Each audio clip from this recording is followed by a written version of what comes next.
Here we are then, folks, back in episode 16 of the Silly Goose Gang podcast, and we're joined tonight by Damian Maia, black belt, Mark Turner. Mark, thanks very much for coming on, mate. Oh, no problem. So that's me, part of the gang then? You're a goose. Very good. You're a silly goose now. Very good. I tell you, I don't know how the weather is in Chicago. Is it Chicago? Is it actually Chicago you're in, Mark? Is it? I'm just outside of Chicago. It's about 81 degrees here today, a wee bit rainy, but it's been in the 90s. This is obviously Fahrenheit I'm talking, so it's been quite warm, like. I don't know what isn't. I don't, because we never use Fahrenheit, but it was red hot. It'll be hot. Red hot today. Hot today. Well, I'm burnt. So, but aye. So I mean, 27, 28 the new here. A couple of degrees hotter than us, then. Fuck's sake. Aye. So I have to dive right in, Mark, and say, how the fuck does somebody from Blingery end up training in Chicago? Well, I moved to Chicago with my mother's job when I was a lot younger, and went to school here, and I spent half of my year basically here in Chicago, and then my mum, whenever we had school holidays or a break or anything like that, she'd punt us on a plane back to Scotland. We've got a big family in Scotland and Blingery there, so she wanted us to be around the family and all that. So we always got back. And then in high school here, I started wrestling. And in Illinois, the state that I live in, where Chicago is, obviously, is a big state for wrestling. So I started wrestling, was doing quite well there, and met a guy. Now, this is back in 1996. 1997, I'd met a guy that had been training jiu-jitsu for 6 months or 8 months or something right now. This is 6 months of 1997 jiu-jitsu. So very, very basic. And he said to me, he goes, oh, hey, do you want to roll a wee bit in that? And he goes, I train jiu-jitsu. And I said, I'm thinking it's like karate, eh? So I says, right, I no bother. I says, I'm obviously going to take this boy down and just smash him. And that's what happened. I took him down and smashed him. But then he started the triangles and the arm bars and all this, and I'm going, what in the world is going on here? And as I said, I was doing quite well in wrestling, and I just sort of said, look, if I do both here, if I really try and focus on wrestling and this jiu-jitsu thing, I'm probably not going to be really good at either one. So I just chose, I quit wrestling and chose jiu-jitsu. And I mean, I remember we'd stay up all night training just on the carpet, eh? And we would take breaks and watch like UFC 1, UFC 2 sort of thing with Hoist Gracie, and then just get right back to training. And because there wasn't any gyms, there were only maybe 2 gyms in all of Chicago at the time. And I mean, that was back in the days where if you were a blue belt, you were a god. I mean, you didn't see a blue belt. We had a boy that went out to Hicks and Gracie's academy to get graded, and he was a white belt, and he came back with 1 stripe on his white belt. And when he came back, that stripe had a halo around it. That was it. And so I just started training, and then I'd moved to California, and I was training in California, and then I was in the military here. So when I'd got back to Chicago, I was sort of training, didn't really have a home. I was bouncing at a couple of different academies just to train and try and find somewhere. And at that time, I had met Damian, and we became pals, and then we trained together sort of off and on, really just sort of rare that we were training, but we became good pals. And then at the time, I was training on this team, and it just wasn't a good atmosphere for training. Everybody sort of was always at each other's throats, and everybody was trying to kill everybody and that sort of thing. It just wasn't. And at that point, I was training twice a day, 5-6 days a week. So it was a long time during the day to be spending at a place that just didn't have a good atmosphere, eh? Yeah. And then Damien, it was just sort of Ken, just like, oh, this boy's fighting with this boy. And I would always talk to Damien about that sort of stuff. And then at one point he just said, well, look, we're pals, just come be with me and I'll be your coach. And at the time, it was right at the beginning this was before the UFC, before he had won Abu Dhabi, before he had even won the Pan Americans. And he says, look, I'm going to be coming to America a lot, so I'll just come and I'll stay with you and we can train and then can bounce back and forth and all that sort of stuff. And then So I was a blue belt at the time, and got the purple, the brown, and the black belt for Damian. I got my black belt in 2012, doing in Sao Paulo at Damian's academy. So it was, and I was the first non-Brazilian that he gave a black belt to. Boy for Blingery, eh? Mental. Chances of that. Oh, So yeah. what year did you meet Damian? Mark? This was 2005. 2005. So a boy from Brazil, no, a boy from Brazil and a boy from. I mean, did he understand you? Aye, well, he could speak. He could speak English. See, Damien has like a journalism background, so he's always had a look to want to become like get into journalism. So he started to learn English really early on. So he could speak English, and then it's funny. I mean, I speak a decent amount of Portuguese now, just because at the time it was me hanging out with all these Brazilian guys, and I mean, we were sleeping. We would travel and go to championships and go to different fights and that. And I mean, you'd be 6 or 7, 8 boys in a room, sleeping underneath the hotel desk. Somebody sleeping in the bath, and somebody sleeping on the bathroom floor and all that. And it was all Brazilian boys, and I didn't understand a lick of what anybody was saying, eh? And I just sort of got sick of saying to the couple of boys that did speak English, "Hey, what are you saying? And so then I just started to learn myself, and then they would help me. Damian would send boys for Brazil up to my academy here in Chicago. That, I mean, one boy came, didn't there was 2 things he could say. He could say hello, and he could say, "Would you like more grapes?"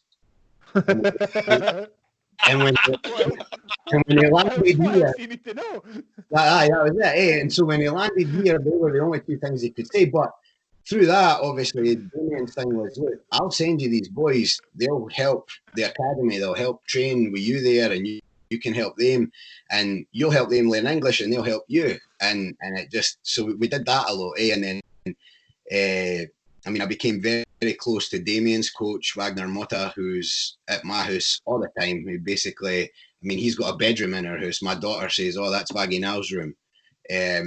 So I mean, he was here a lot, and he's a big pal of mine now and everything as well. And so he was learning English. I was learning Portuguese through him. But jiu-jitsu has its own language, eh? I mean, you didn't have to speak English or Portuguese or whatever language it is to get the message of jiu-jitsu across. So, it's just mental though. I mean, you guys obviously can Blingery. It's a very different world than the world I live in now. So, and I mean, I never forget that, obviously, and I always get back. I mean, I get to the point where I have to come back to Scotland, and can I just tell my wife, I say, look, I've to, it's usually once or twice a year I get back now, and I just get to the point I tell my wife, right, I'm away home for a week or 2, and everybody back there's been very gracious enough to want me to come when I do come back to Scotland, to come and train with them and show them kind of some of my game and my jiu-jitsu, which is, it's crazy for me to be able to come back to Scotland and teach jiu-jitsu and train and all that. I mean,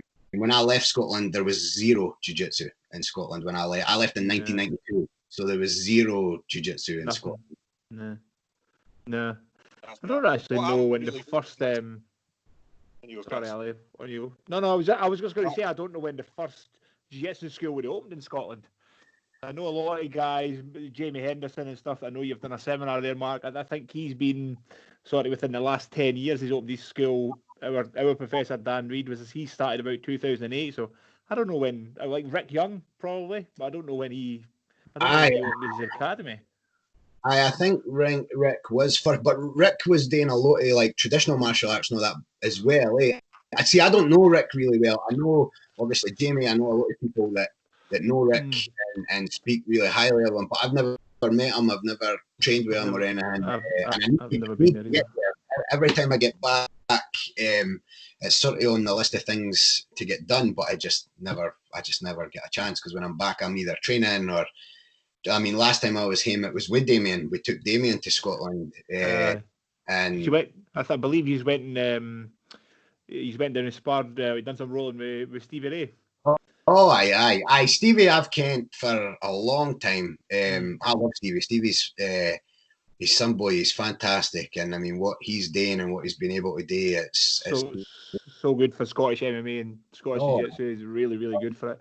Paul as well. I mean, I love Paul. I met Paul at the UFC and Brian and they guys down there. I met them at the UFC with Damian. Him and Damian fought on the same card, and that was a chance thing because I'd heard of Paul obviously, but never met him because when I do go home, I'm usually in Fife, right, and I'm training there and all that. And Paul's obviously, they guys are far away.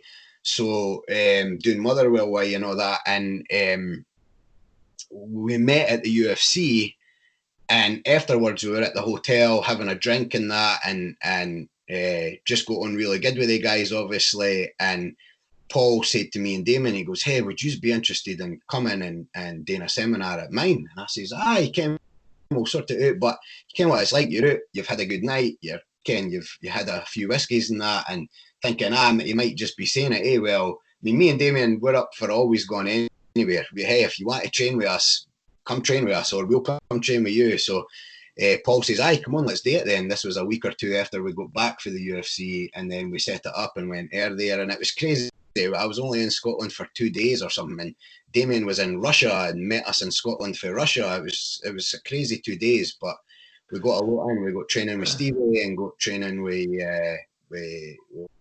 Paul and the guys doing there. And Paul's fantastic as well, for Scotland and for MMA in Scotland. So it'd be cool if Damien comes over again and take him and show him some of the sites in Scotland. Would be quite cool. Well, here's what happened there is that Damien's really big into history and all that sort of shit. So and he loves nature. He's really big into nature. And he goes, "Look, I can go. Tell Paul I can go, but I can only go for like 2 days or that." I says, "Damien," I says, "you're going to need longer than 2 days. If we're going to Scotland." And Damien stayed in Blingery. We didn't get a hotel. We didn't go. He stayed at my auntie's house right at the bottom of Bonnetty Hill. And I told him, I says, "Look, if you come to Scotland, we're no staying in Edinburgh. We're staying home." And he says, "Aye, no bother. So when he got there, a bit of a culture shock. But then we took him about and that, and he goes, Ken, I remember that first night we were going to bed and that, he goes, "Hey, we need to plan a second trip and we need to stay at least a week."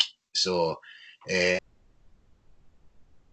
back in the autumn time this year, but then this whole thing started with the quarantines and that. So we'll plan for it definitely.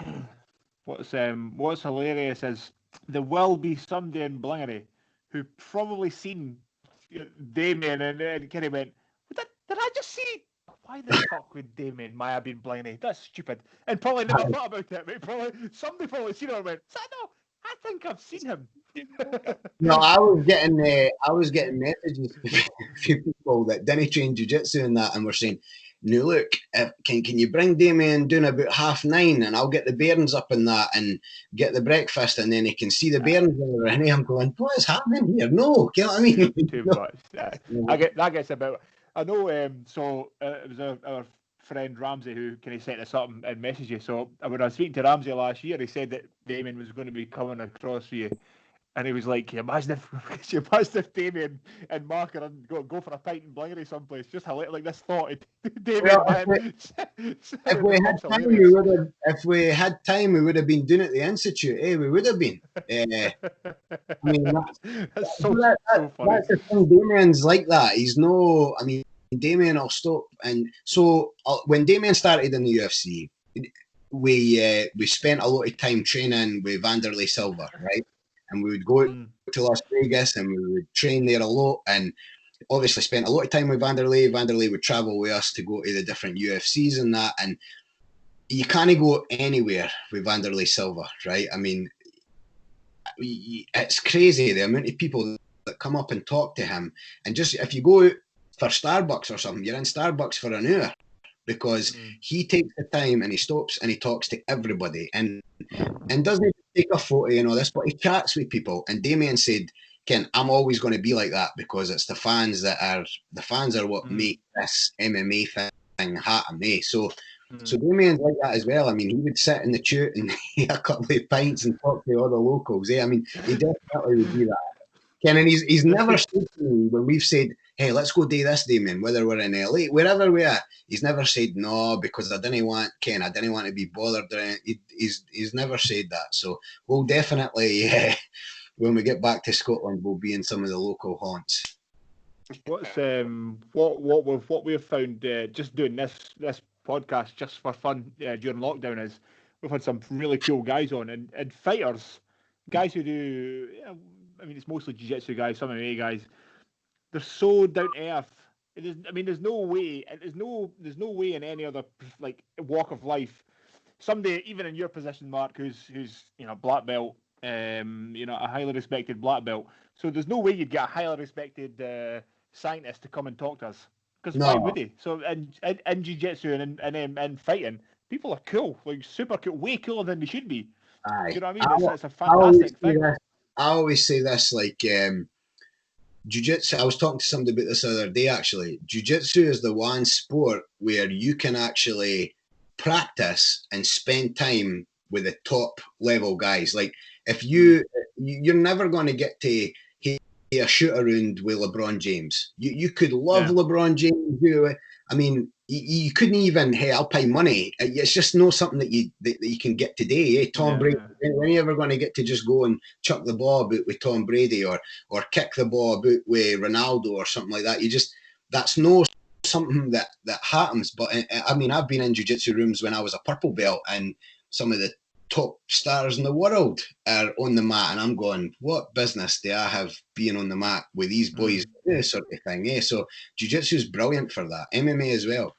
I remember a while ago, I think it was just before I started jiu-jitsu, and I was down at the boxing club, and Stevie Ray came in Kirkcaldy, so we were down at the Kingdom Boxing Club, and Stevie Ray came in, and I was like, holy shit, Stevie Ray. But everybody knew him, because I'm not from Kirkcaldy, I'm from Kinross originally, Carndon now, but so Stevie Ray walked in, and everybody knows Stevie from Kirkcaldy, and everybody's just like, all right, Stevie. But to me, I was like, holy fuck, Stevie Ray. So Mike, it was a national coach that runs the club, said, go and give Stevie some pad work, and I'm like, all right.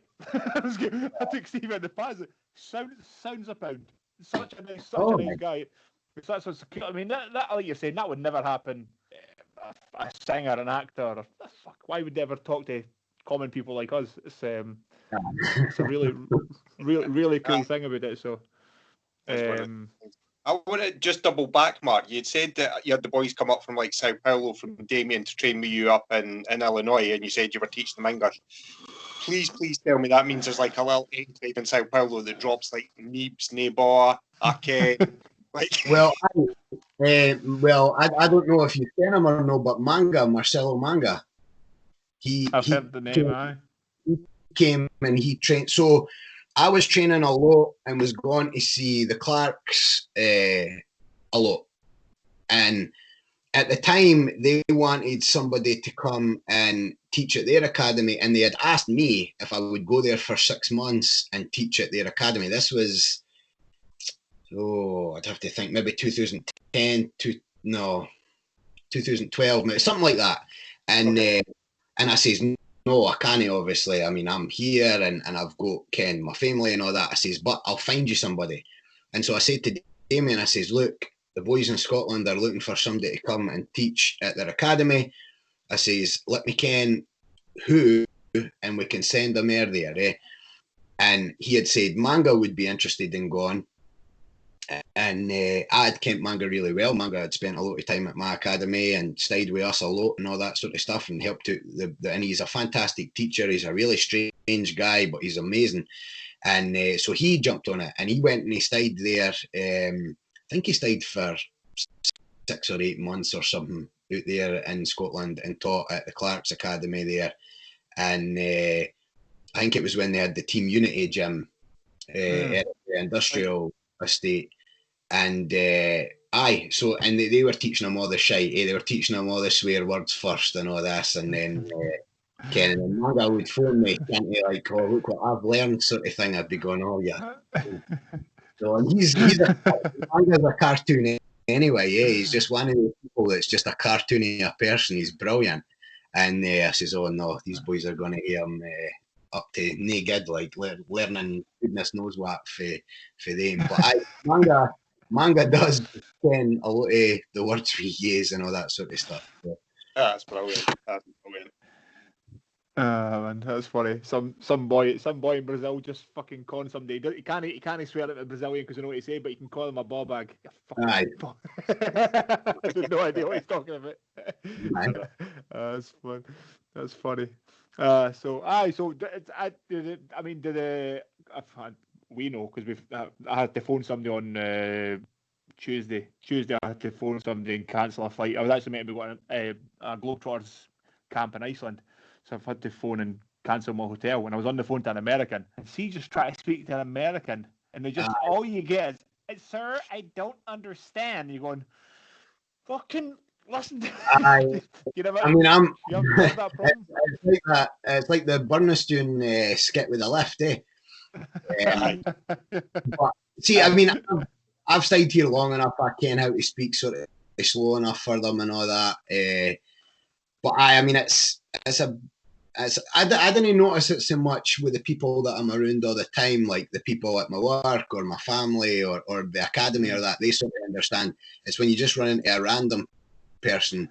Americans here typically are quite ignorant when it comes to foreigners, and I mean ignorant in the proper use of the term, where they're almost taken aback with somebody that speaks differently than them, and they're almost waiting for you to speak to them the way that they need you to speak to them. They're not trying to meet you in the middle, if you know what I mean. Aye. I think one of the things it's hard being Scottish as well is, I think because people don't understand us quickly, and we've got a tendency to sound aggressive. Exactly. I've always found if you sound aggressive sometimes, you go, "For fuck's sake," people can go, "Fuck's he doing?" Well, I've noticed that obviously with my wife. My wife is American, and I mean a lot of stuff I say, and I'm quite a passionate person. I'm quite animated and very opinionated, and so if we're in a discussion about stuff, it can sound really aggressive. The other thing I get a lot is, and I've had this since I was younger as well, is when people see me speak to my mum. So my mum lives here in Chicago, and if I'm speaking to my mum, people didn't care what we're saying. They're thinking like, "Oh, your cookie, he's fighting with his mom. Like something's going on here." That's funny. It's not that at all, but it's just funny. Yeah, it's just funny. It comes across. I had that today at work. I work as a trainer for a Nationwide Building Society, so I train people even just across the UK. And I was on a course today training folk, and they'd asked me what I'd had for my lunch, and I had some leftover butter chicken, kind of like a curry. Right. And they were like, "Weren't chicken?" And I was like, "No, butter chicken." And they were like, "No, just butter chicken." They were like, "Oh." I remember once, it's a pronunciation thing. I remember once I'd ordered something from a company in England, and it was a woman. No, sorry, it was a guy called Carol. But right. I didn't realise this until the time. So I'm saying, no, I spoke to Carol. There's nobody here called Carol. No, not Carol. I'm Carol. And they're going, "You said the same thing." I'm saying, no, not fucking Carol. And they're going, "Oh, do you mean Carl?" I said, "Aye, Carol." Fucking just cannot say words properly. It's hilarious. You get angry, and then you go, "Calm down." You go, "Fucking hell." Well, that was like, so I've got a 3-year-old daughter, and when we were coming up with, we didn't know if we were having a boy or a girl. We didn't find out, so we're coming up with boys' names, lassies' names, and I says, "Look, that name's got to get off the list because I can't say that name the way that you say that name, and I'm not going to say it the way that you say that name, and I'm not going to be crying my way in whatever stupid pronunciation you've got for that name for the rest of my days. So not off the list. That one's no getting." Man, the problems have been Scottish. Eh? We're maybe good at everything else, but we can't speak properly. Dear. So how long did you wrestle for then, Mark, before you got into the jiu-jitsu? Was it just high school or? Well, I wrestled 6th, 7th, and 8th grade, and then freshman, sophomore year of high school. So, and I was doing quite well when I got to high school. See, here in Illinois, you're like your junior wrestling teams are basically just feeders for the big teams in high school. Mm-hmm. So if you start wrestling when you're young here, so sixth grade is about 11-year-old.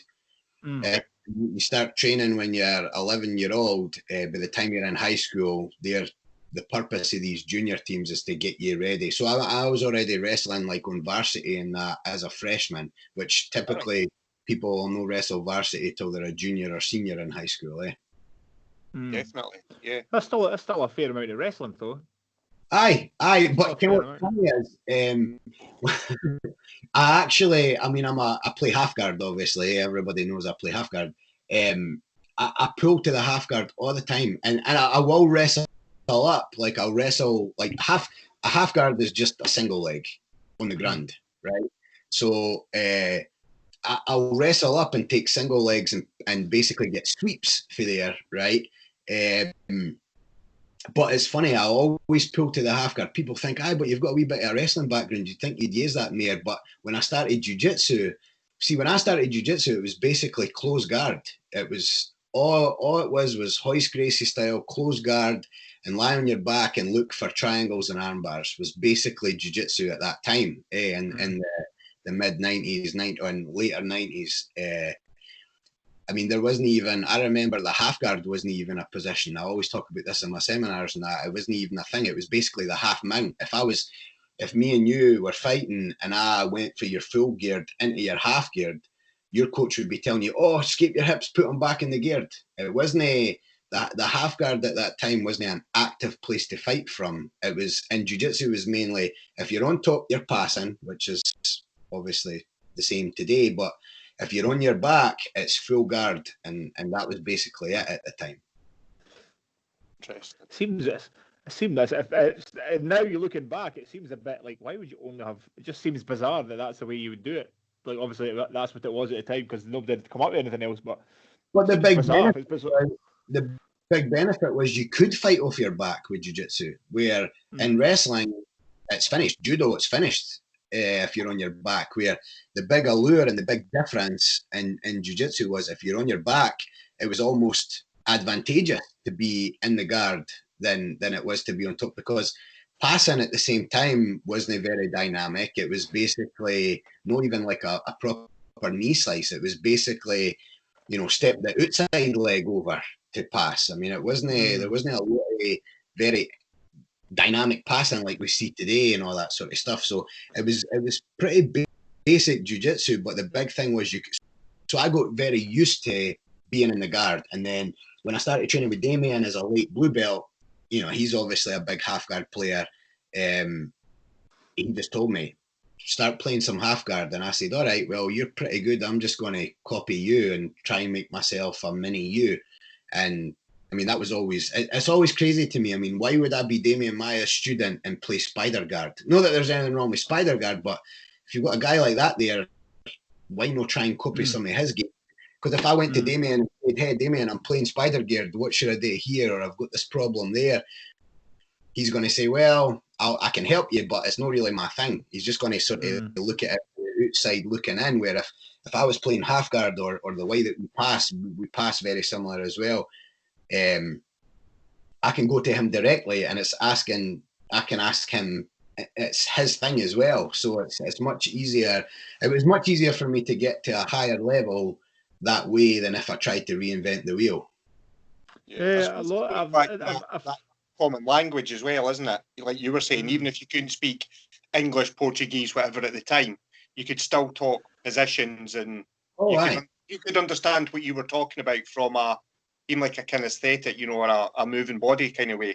And I think the more that you'd have to ask him, but at least, and I've never asked him this, but the more he saw me being attracted to his game and his style, the more he wanted to teach me and bring me along, because it was like, he's really trying to almost copy me and to try and have the same similar type game. My half guard game's a wee bit different than Damian's now, and we sort of pass some things back and forth when we're training. And if it works for him, he'll use it.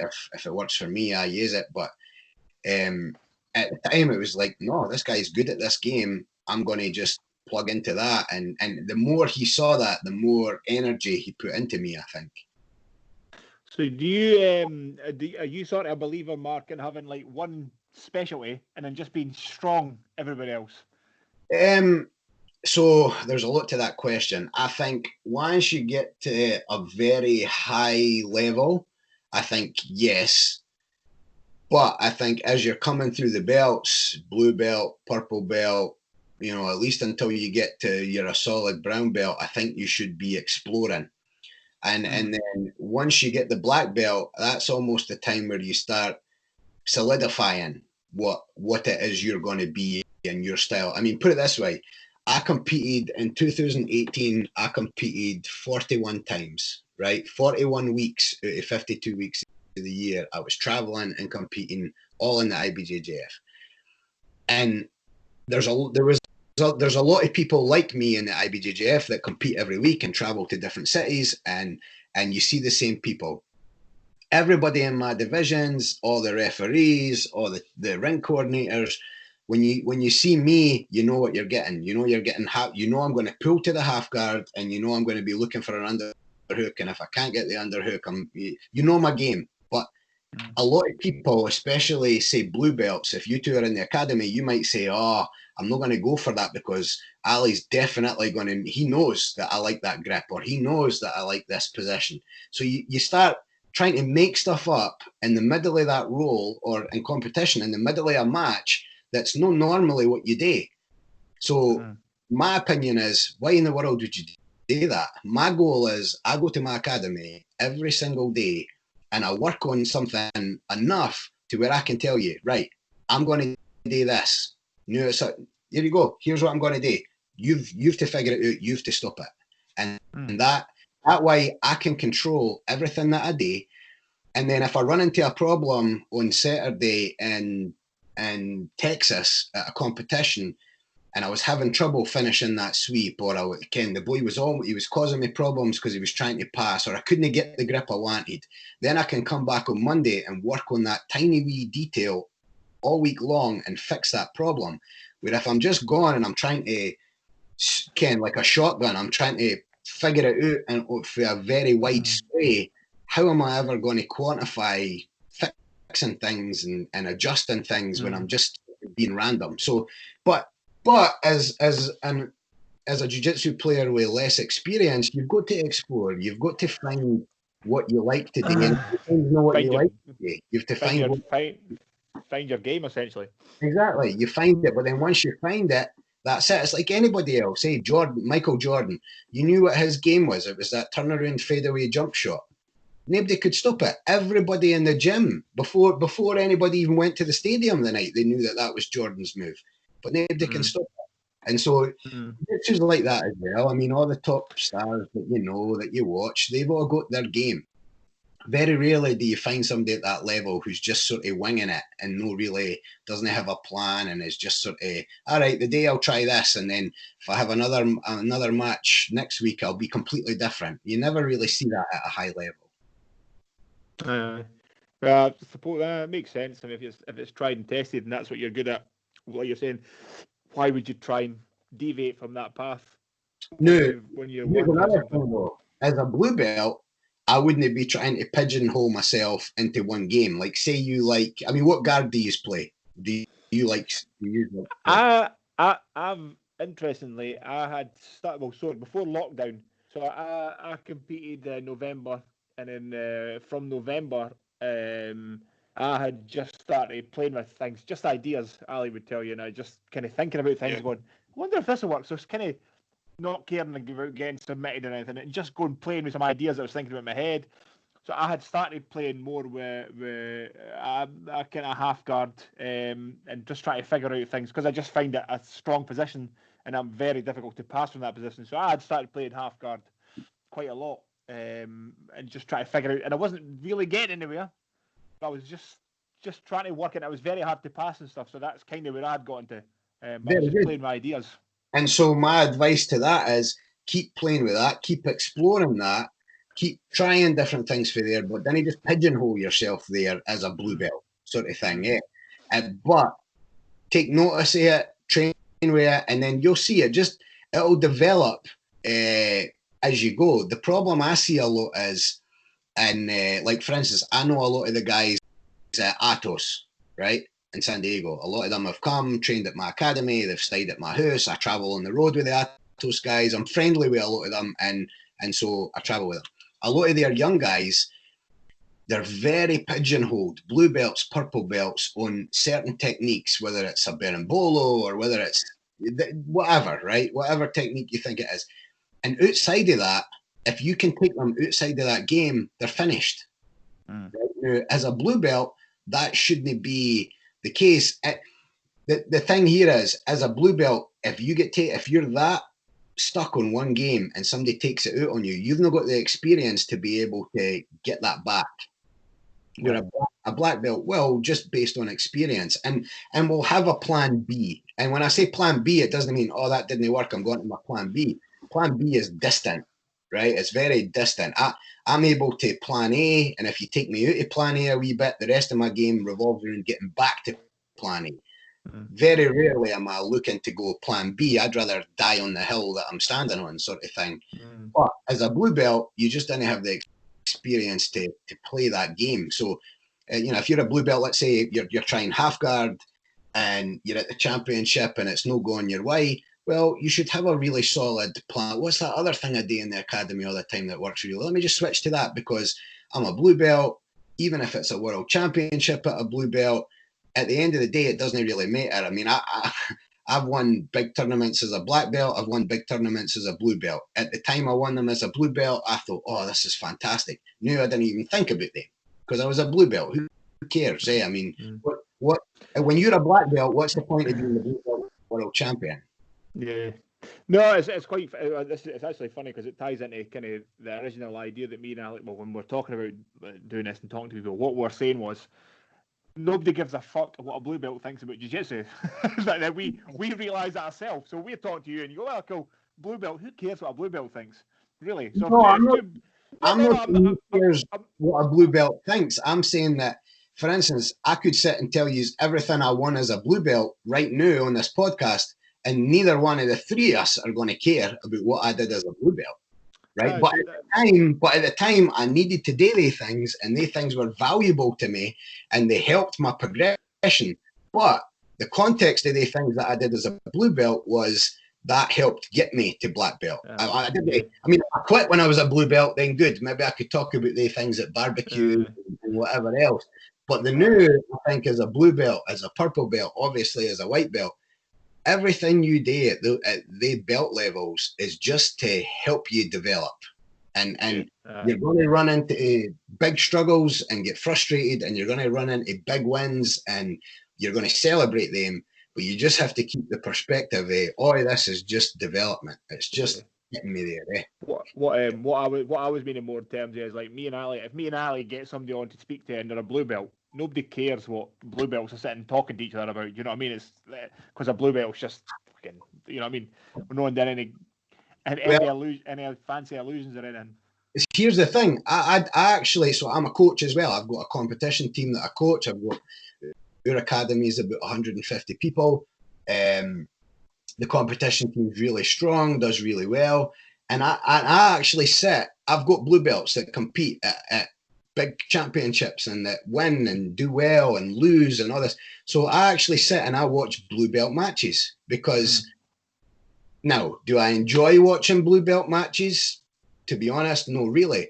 But I have to watch blue belt matches because if I'm coaching them in the academy, I have to know what blue belts out there the new are doing. The blue belt's not going to take a collar grip the same way I take a collar grip. They're not going to grip your pant leg the same way I do when I grab your trousers. So I need to see what's happening, and I need to hear how a blue belt thinks and understand how I've not been a blue belt for a long time. And I mean, I could easily say, I don't care what a blue belt thinks of jiu-jitsu, but to me, that doesn't help the blue belts on my team. I need to know how they think, how their opponents think, and the tendencies that their opponents are going to have.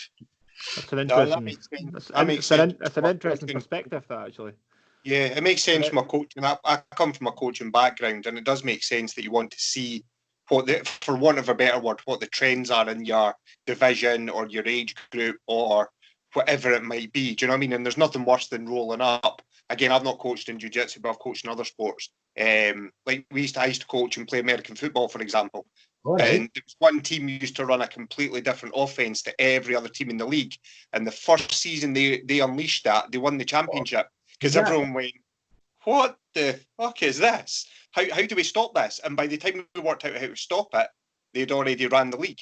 Aye. The second season, when we'd had a season and a half to prepare for it, then we were all over it and it kind of leveled out a bit. So it does make sense what you're saying, that you have to look at the competition and understand what they're doing to work against that or develop a game plan or whatever you want to say in terms of that respect. That's an interesting perspective. That just saying it's quite interesting to hear a black belt saying that. Because in our head, nobody cares what we think about jiu-jitsu. Other blue belts care about what we think about jiu-jitsu, but nobody else really.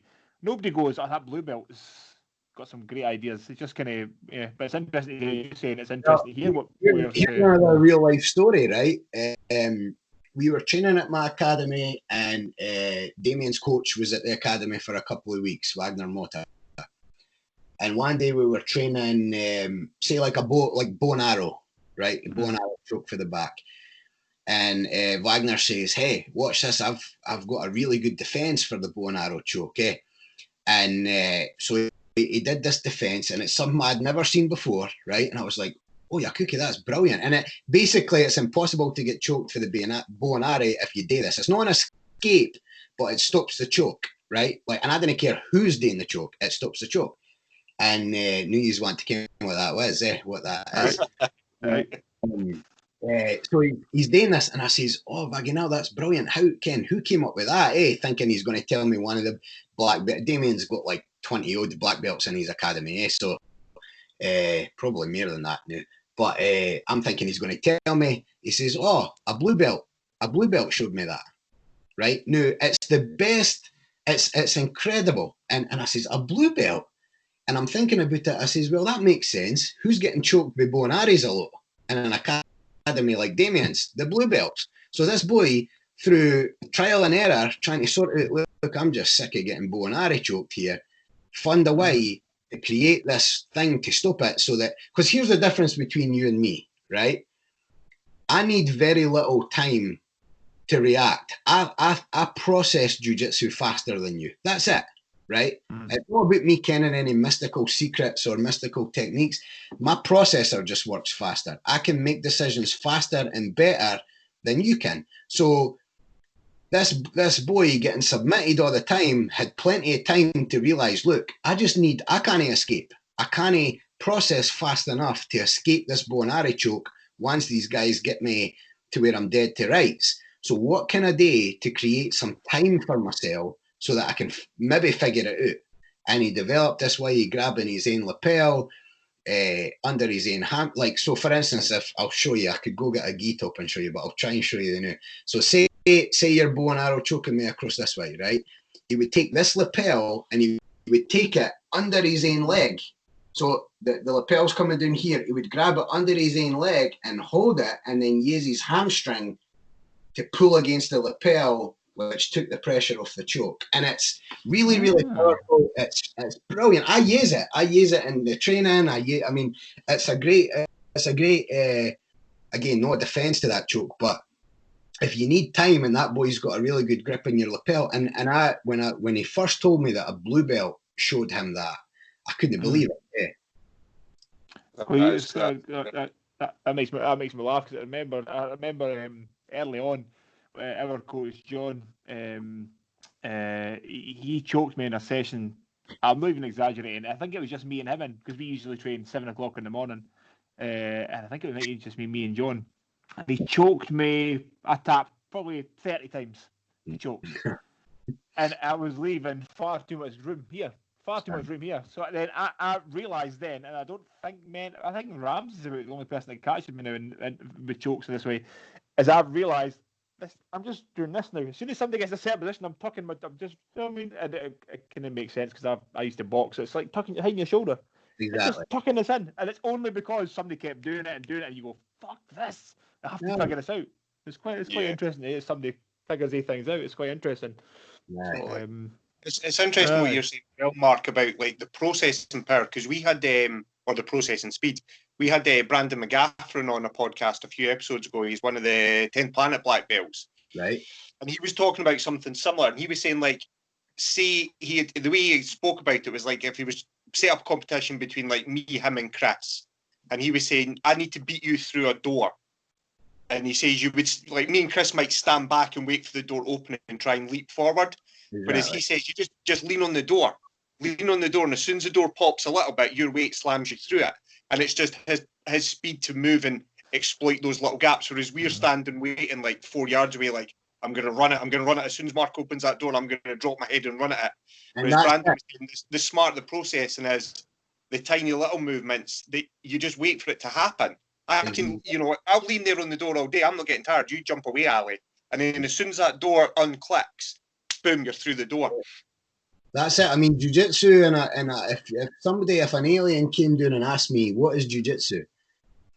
To me, jiu-jitsu is just a game of making space and taking space away. So if I'm trying to attack you, whether I'm passing your guard, whether I'm trying to choke you, submit you in any way, trying to sweep you, that sort of stuff, my goal is just to take space away from you, right?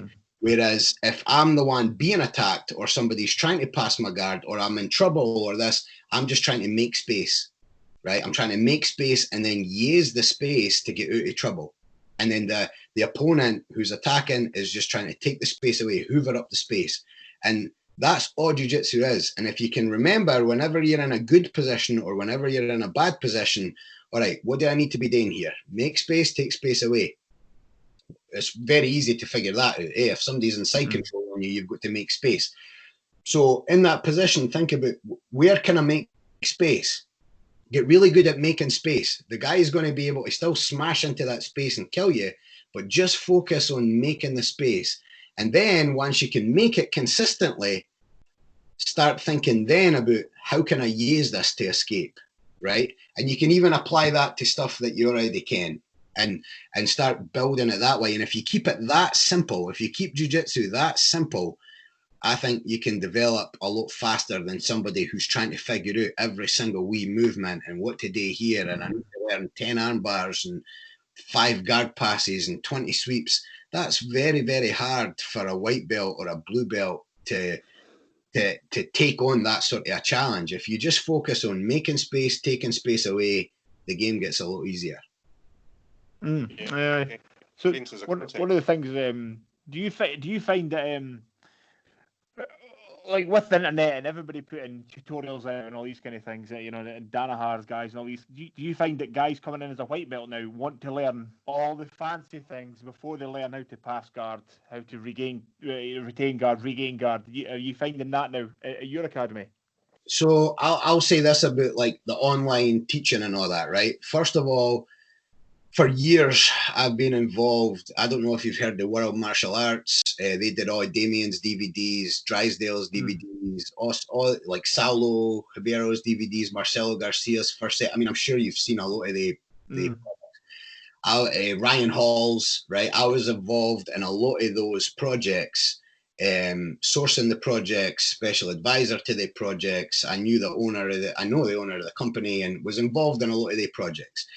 And now I actually have in my academy, we have my academy is called BJJ Lab. We have BJJ Lab TV, where we have, it's internal. You can buy a subscription to it if you're outside, but it's really set up for like an internal thing for our members. So I've been involved on that side of the game. A lot of these DVDs are very, very good. And a lot of this material is very, very good, especially, obviously, the Danaher stuff. Danaher's incredible, right? Gordon Ryan, for as good as Gordon Ryan is as a competitor, which he's the best, he's an incredible teacher for his time in jiu-jitsu. His understanding of jiu-jitsu at his time in the game it's unreal that guy has that level of understanding of jiu-jitsu. Take away whatever you feel personally about Gordon Ryan. his actual jiu-jitsu abilities and credit. So his stuff is great as well. The big part of why the artist, we'll call them, does the DVDs is to make money. Not that the material's garbage, because again, it's not. The problem is when the student picks up the DVD and starts going through the material, it's a one-sided conversation. It's a one-sided interaction. It's very difficult for them sometimes to get the level of understanding that's needed. And so it just turns into, I'm just going to try and copy this DVD, and then, okay, I get the guard passing DVD. And then what it turns into is there's 10 guard passes on it, let's say, on disc 1. Well, I'm good at the 3. I'm good at these 3. So I'm crap at, I've tried them in the academy, I'm crap at the other 7. So I'm dismissing the other 7 and only focusing on the 3 that I think I'm good at, right? That tends to happen a lot with online training. And you might have done it yourself where you're saying, right, I'm really struggling submitting people for the guard. So I go on YouTube and I'm typing in submissions from the guard, and you're trying to sift through all these different techniques that are whatever example you want to come up with. To me, that's not a proper way to train, right? I mean, it's good for ideas. It has some value here or there. Again, the other problem with YouTube is you have to know what you're watching as well. There is a lot of crap on YouTube. But I think that if you're using, that's why I like Danaher stuff. It's more as a, and I've not seen too much yet, but I have seen the structure, and it's more like a system than just, hey, here's my guard passing DVDs and there's 20 guard passes on it. And none of them, few of them connect. They're not taught as a system. I think the new way that you'll see a lot of guys doing their DVDs is not just one topic, right? The X guard or this or that. You're going to see it taught as a system, how it all flows together, much like Danaher stuff, much like Gordon Ryan stuff. Yeah, that's in fairness is how we train, isn't it, Chris? Under John, he kind of links I'm up really, I'm really happy you said that, Mark, because the way that we generally train is, so we would generally do some very good fundamentals, and everything will tie together. So in every position, most positions, we will have a way to advance and to retreat. So we have generally John's a very good coach. So, and then from there, Ali would tell you, is we'll sometimes play about with our own ideas within his kind of structure. And I don't, and Ali, you don't really either. I don't really go to seminars, and I don't really watch a lot of online jiu-jitsu, because I think as a blue belt, it just confuses you.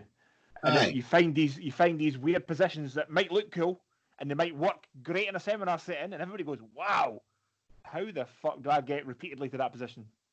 I'm just confused now. So I'm glad you said that. The best thing they knew as blue belts, the best thing you could watch online they knew is matches. Watch matches. And watch matches at all levels. And I always tell the guys in my academy, look, I ken what some of these do. You go on, and if it's a black belt match, you just want to watch the matches that are 4 minutes and 37 seconds, or 2 minutes and 18 seconds, or 6 minutes and 12 seconds. You ken why? Because they ken there's a submission in that match, and they want it to be a submission, right? And then if the match is 4 minutes and 24 seconds, they didn't watch the whole match. They fast forward it to the 4 minute mark and watch the last 24 seconds so they can see the submission, right? So I tell them, I say, look, watch the 10-minute matches where you ken it's going to end in points, and watch matches that have submissions as well, but watch the 10-minute matches. If it's a purple belt match, watch the 7-minute matches. Watch the matches. Didn't shy away from that, and just keep watching fights, guys. That's much better than going on YouTube and watching John and Bill for their mum's basement with a wee banner in the background showing technique. I mean, Ken, here's a fancy way to get onto this leg lock or something. Ken, I mean, you're much better off watching matches and then training in your academy. And if you need some ideas, see what's out there. But you have to be training within a system, and it has to. Think about it. People spend a lot of time and a lot of money training jiu-jitsu. You want to get the most out of that. You don't want to be wasting that opportunity that you've got to get on the mat and the money that you have to shell out for your training and all that sort of stuff. So do it right. Find out what it takes to do it right and work that way. Yeah, it does. It makes a lot of sense. And as Chris is saying, that's how we've been training at our gym for the last 18 months ish, Chris. Well, that's how I've trained. That's how I've trained from day one. So I've been training now four, basically almost be 4 years. So from day one with John, that's how we trained. We've always trained this. I've always trained the same way. We don't. You don't want to. I don't want to say too much, but there's certain gyms and certain people get involved in trying to fix. It's like having. It's like people get this idea they want to do all the cool stuff, and it's like they've got a jigsaw, but a lot of the pieces are missing, and it just doesn't make sense. You go, well, what the fuck is this? What can I do with this? Whereas we've got a position where and even like you're saying, trying things. So we were mucking about with, because John had been mucking about with one of Pete Mickelson's his running man. So falling back into position. I don't know if you know. You know any Pete Mickelson. So it's like it's just a way to recover. So it's very, very hard to do anything from that position. Very hard to do. So we've been playing with that, and then from there you would kind of pop back your shoulder, back into guard, and go again. And it's just a very good way. If you lose position, you think somebody's going to pass guard, you fall into this position. They call it, it's running man. So it's kind of hard to show you without going on the ground. But he's got some YouTube stuff. It's actually really good. So John had been playing with that. So we've been, and it's a very good way to fall back to position of safety. Back, you kind of roll back over. Sort of Granby-ish kind of thing. Roll back over into butterfly guard again and start working again from there. There's nothing particularly fascinating, amazing about it. Very simple, very effective. Very good, and you can get back into your normal game for there. So I've been playing about a little bit with that, a little bit with that, and I'm glad you said that. It makes me feel better about jiu-jitsu now. makes me feel better about my jiu-jitsu anyway. Do you know what I like about it as well is seeing, because when we get like brand new spanking white belts into the gym, and I know that if they stick with how we train at our gym under John, in 16 weeks they're going to be able to have some form of a guard, some form of a guard pass, a couple of submissions within that, right, and enough to then in 3 or 4, like that 16 weeks time, they can then almost start live rolling. Because obviously the first few sessions you go along when you don't know, whatever position from anything, you're just like, it's just a flailing mass of limbs and you get caught in everything. But if they stick with it, and I've seen it, Chris knows, but Aaron, my oldest lad, trains with us, and he's just turned 17. And seen the last year or so under the system, it started to click. And he can now put pieces of the puzzle, like Chris was saying about jigsaw. He can put the pieces of the puzzle together where he knows, okay, I can now work. If I get stuck here, I know what to do to get back to here. That lets me then start again. And I think that makes a big difference, that over the course of 6, 12, 18 weeks with the format that we run, you're slowly starting to build a very small part, but you're starting to build a basic of a game. And then another 16-week block. So by the end of it, we've maybe thrown leg locks into it now as well. So now you know how a leg lock works and how to defend a leg lock. So you're not getting your legs ripped off. Then you learn another guard. So you've learned a closed guard to begin with, because it's a dead easy starter. Now we're going to throw half guard into the mix, and how to pass and how to retain from half guard. And over the course of a year, you then build up a couple of basic forms of the guard, a couple of passes, a few submissions, how to take the back, how to defend the back. And it definitely, I've seen a massive improvement in the last 18 months with everyone that trains regularly. Well, that's the same. I mean, that as an academy owner, let's say, and even as, all three of us have guys that have started jiu-jitsu, doesn't matter who you are, how big, strong, tall, whatever you are, fit, you're going to struggle for a while in jiu-jitsu. It's almost like swimming. You can't just chuck a bairn in the pool and expect the bairn to be able to swim. If that was the case, none of us would ever want to swim. I'm not doing that again. I mean, it's hard every day as a new white belt to go to an academy, especially say my academy. There are 150 people. We've got pro-level guys in there.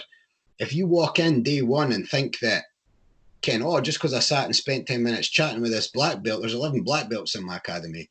You're sitting there and you're going, I'm going to be as good as him in 2 weeks. You're in for a rude awakening. And jiu-jitsu is very, very difficult. So what we have to do is we have to start people off in a way that's going to get them to get to a level of competency where they can say, look, I can do this, and that they're going to fall in love with jiu-jitsu. We didn't want it to be, hey, look, this is a meat grinder, and if you're tough enough, you're going to end up a blue belt. That's no good for our sport. We want people to understand that, look, it doesn't matter who I am. If I put the work in, put the time in, study this game, I'm going to be able to learn it. Now, I might not learn it as fast as that boy, and I might learn it faster than that boy or there, but I can learn this. And just sort of, I think what happens a lot in jiu-jitsu academies is people come in, and if somebody's naturally talented, maybe they are bigger, stronger, faster, or they pick things up really quickly, I think that oftentimes they get the attention in the academy. And other white belts or other people that are new that maybe aren't to that level of physicality, or they didn't pick it up as quick, they sort of get left. And if they push through and they come through, great. But if they leave, I think that people just say, well, jiu-jitsu wasn't for him.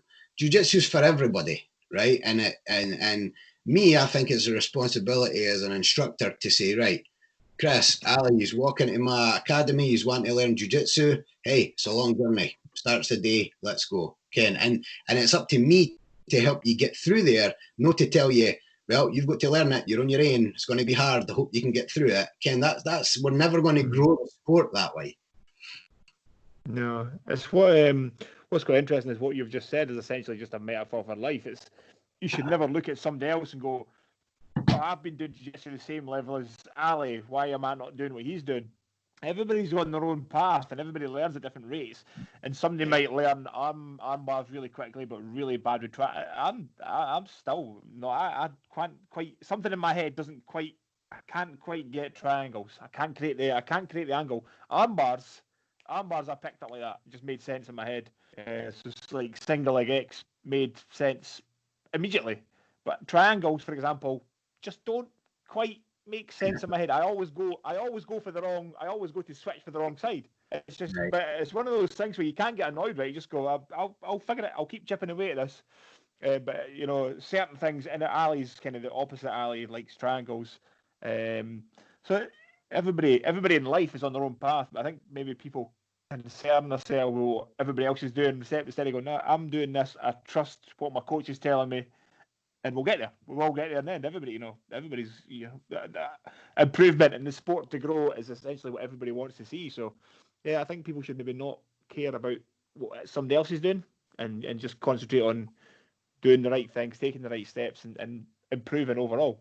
Aye, that's the problem as well. Is you get a lot of things new, obviously, with social media and with this and that and the next thing, and people say like sponsors, right? So I've got a few sponsors that can pay me to wear their stuff or to use their product or whatever, and it's amazing. It's absolutely silly that people do that, and I'm appreciative of it and all that. But you know, I worked for that, right? I worked for that. It's not something I had when I was a blue belt. It's not something. You know what I mean? It's and people think because they see it online, or they see some of these jiu-jitsu guys online, or they see them on Flow, or they see matches on YouTube, or they can go to an IBJJF event and watch professional level guys. They think like, oh well, I do what he does, so I should get sponsors as well as a blue belt or as a purple belt. And maybe you should, maybe you shouldn't, and it would be great if you did. But I think to expect that and to think like, oh, I've been training jiu-jitsu 2 years, people need to open doors for me. That's kind of not how life works either, right? I mean, we see that, like you said, that applies to life. People think now because they can do something and they see it online that, oh well, it should just be given to me, and it's and jiu-jitsu is definitely that way. You've got to work at it, definitely. I don't know if it's I don't know if that's a younger generation thing, because that means nothing to me. You know, nobody gets anything for nothing. It's fucking hard work. You know, you've got to put the work in. Ultimately, you know, if you're only training twice a week and you're kind of half-arsing it, you're not going to get as good as quickly as the guy who's putting in 6 days a week and running and thinking about things and thinking of ideas. So you can't possibly expect. But I think it's a younger generation thing where everybody's looking for that magic pill. Exactly. If I just buy Gordon Ryan's instructional, I'll win gold next time. No, you won't, because you're still not doing the work, so it's irrelevant. Me and Dylan had a chat about that, talking about just the hours of exposure. Like, we went from 1 session a week to 2 sessions to 3, and we were saying, like, if you do 46 classes a year because you're away on holiday for a few weeks, and that's, you got 46 units of jiu-jitsu, whether it's an hour or 2 hours, but it's 46 units of jiu-jitsu. If you train twice a week, you suddenly jump up to 92. Aye. So you're gonna instantly get more exposure to all those situations, like you were saying, Mark. Get put in difficult positions, get away from difficult positions. Like you were saying, Chris, you start to look at things, start to think about things. Then you throw the third unit in, and suddenly you're up at whatever that works out. I can't do the math in my head. Should have picked easier numbers, but 146 sessions or whatever it is. And again, it's just exponential growth from there. And Chris, like you're saying, if you're training 5-6 times a week, you know what I mean? It's pure runners. Pure runners. It's but like I say, every walk of life now wants. Especially nowadays, people want to lose weight, but nobody wants to get up in the morning and run, be strict with a diet. They all want, what can I could just get a gastric band fed. You could do, but it's not the way. Yeah, and if you do the work, and you earn your stripes, you'll appreciate it more. You'll appreciate what you've got more, and it's jiu-jitsu. And it doesn't matter if you're talking about jiu-jitsu or tennis or just getting fit, just getting generally fit. The same thing applies across the board to me, anyway. I always tell people, jiu-jitsu is one of the easiest things to get good at. If you just come to the academy, tie your belt, and step on the mat, you're gonna get better at jiu-jitsu. It's just one of the things. You didn't have to be big. You didn't have to be fast. I mean, put it this way: if you're 5'9", 5'10", you can play basketball as much as you want. You'll never probably play in the NBA.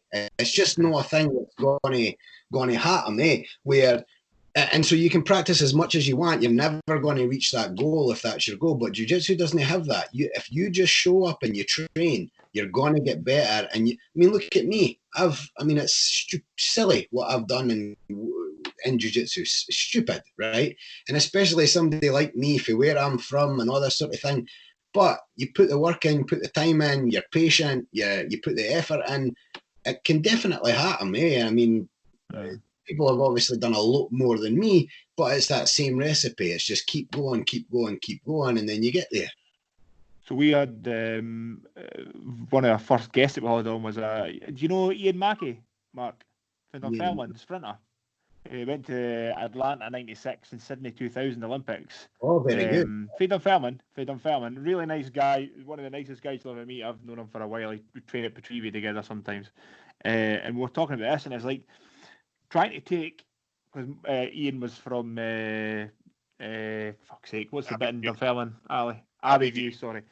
So no for a nice area, Dunfermline, and he went to Olympics, being on these training camps. He knows guys all over the world, being these cool places, and we're saying to him, if you could take young kids, 14, 15-year-olds, say, listen, if you do the work and you live your life properly, you really can, be a Damian Maia black belt, or you can go to the Olympics, or you can become a professional. But you have to do the work. You can't cheat the work, but you have to get everything in position quite early and go, I'm going to have to work. We'll have to work hard. We'll have to do the work. You can't cheat that work. And you really can. Anybody can do anything if you really, within reason. So I'm going to contradict myself now, because, remember when that guy broke the 2-hour marathon? Like 150. Kipchoge, aye. And it was, Facebook was full of things, and people going, you can put anything you can do anything you put your mind to, and you're going, no, I'll never run a sub 2 hour. I'm just not built to run a sub 2 hour. That's never going to happen. But if you put the work in, you really can. People can really go and do amazing things, and it's trying to get, especially the young kids, if you fucking really do this, you actually can become. They can definitely maximize their potential ultimately. Like you said, you're never going to run a 2-hour sub-marathon. I'm never going to play offensive tackle in the NFL because I'm like 188, 190 pounds. It's never going to happen. Yeah, do you know what I mean? But I can do you can still push on and maximize potential in other areas if you're willing to work it. Mm-hmm.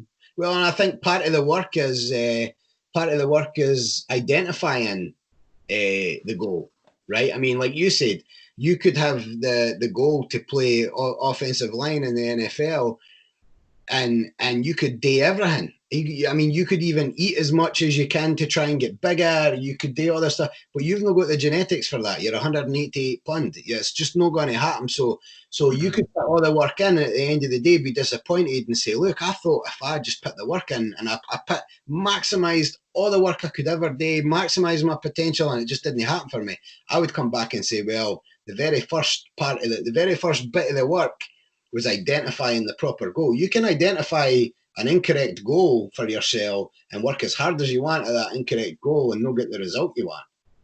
And I think people didn't realise that, okay, part of that work, part of that goal, part of the whole pie is identifying what it is you're actually trying to do. Definitely. That makes sense. So it's quite frustrating when you especially when you're young guys in the gym and stuff, and you see potential in some boys, and you just think, oh fuck, would you just? Right. You need to get it all. You need to get. I mean, you know yourself. Some of the young boys now have pals, and if you right for the get go, you go, those pals are not good. They're no good people for you at all. You need to get rid of them. Get surround yourself. I mean, if you're surrounded by Damian Maia and fucking whoever you want to name, really good guys, you cannot fail to be inspired to be better, to be a better person. Like I said, Damien's obviously a nice guy, so if he's a nice guy, it inspires you to be a nicer guy, to have a bit more time for people maybe, and they train hard. So, but if you surround yourself with fucking numpties, you're going to be a numpty. So it's kind of, you have to figure these things out quite early. Sound like a life coach here, eh? The guy that's really Goose Gang podcast. I'm also going to say, if you're taking any advice from me, you're a fucking idiot. just to balance things out. That's the thing, though. I always say, and I always say, there's two things that just are life. Number one is jiu-jitsu. Jiu-jitsu is just like it's just life, right? Cased within this thing called jiu-jitsu. And then the other thing is The Simpsons. Everything in The Simpsons relates to life, eh? That's true. Oh man, that is funny. It's true. What time on? I've done a watch on. I've no idea what time it is. It feels like we've been talking forever. It feels like we've been talking for there. An hour and 12 on the recording timer. Ah, right, okay. It was just floating away from me, and I'm just wondering, like, because I don't know, it's dark and I don't know what time it is now, but I'm fine if you want to keep talking. I'm absolutely fine. I just, it's been one of these conversations where it's just kind of moving through everything as it always does. That now feels like, what have we been talking for half an hour or 3 hours? I'm not sure. It's always a good sign when you're just having fun having a conversation. But so what I mean, do you know if you're going to get to compete this year in America, or is it? Well, I compete in the IBJJF, and they've cancelled everything through the end of 2020. So we're actually getting back to. I've been training this entire time. I go in and I train with boys just to keep myself sharp and all that. But the academy is no open. It's not open to members. It's not open to the public. But I do have some people that I've been going in and training with. But we are going to open next Monday. We're opening on the 8th for the adults, and then the kids program's going to start running on the 15th. So we're going to be doing some of the jumping through the hoops and all this sort of stuff. But I mean, when the door shuts, we're going to be training jiu-jitsu. So whatever fluff we need to put on video and on social media to show that we're doing this or maybe doing that, we'll do. But when the door shuts, it's my world, and we're going to be training jiu-jitsu the way we always train jiu-jitsu. So, and we've got some different stuff legally that we're doing here to sort of protect ourselves and to make sure that this sort of thing doesn't happen again. Here, just there's different stuff with the Constitution here that we fall under with self-defense and the Second Amendment and all that sort of thing. So we're just making sure that we're fully encased in that, so that if anybody ever comes and says, "Oh, you need to shut down," or "You need to do this," or "You can't do that," that we're protected that way. So we've been doing all that. The good thing about my academy is it's a big operation. I've got a good staff. We've got a world champion female, Jessica Swanson, who's moving from DC to Chicago. She's moving in on Sunday, so she's joining our academy and she's going to teach and compete at our academy. She came and we tried her out. We were looking for a female instructor to run the women's program and that, and tried out a couple of people and basically offered her the position. So she's moving across the country to train with us, and she's absolutely fantastic. And the goal is to get her to win the black belt world championship. She won at brown belt, and she's fairly new as a black belt, so she's young, hungry, and that's the goal, is to get her to win the black belt world title now. So we've got that starting, and it's a big operation. My business partner's brilliant. He focuses on all the stuff. I mean, we've got a lot going on, sponsorships and this happening, that happening. He handles all of that stuff. All I have to focus on is training the team. So that's brilliant, because I didn't like all that other stuff, the marketing and the managing all the different vendors that we've got and all this. I didn't like all that. I like training. So he does all that, and I do all the training, and it's a good sort of 1-2 punch. And he's a really good purple belt as well, really good purple belt. So we'll get the competition team back up and going. I didn't know about what's going to happen when it comes to competitions. I didn't see myself competing unless an offer comes in for somewhere to go and do some matches, but I don't know yet. So my goal now for the rest of the year is focusing on the team, focusing on Jessica when she arrives, and then the rest of the competition team, and then just getting the academy sort of back up and going again after this sort of shutdown. It'd be quite cool if you can get obviously not be this year, but if you're home maybe next year, is to get on like an SGI or something. See if you can get a match in Scotland. Would be quite cool. I saw, well, when I was last home, me and Damian were sort of helping Stevie. It was right before he went down and did that Polaris. It was fantastic, and that it was really good.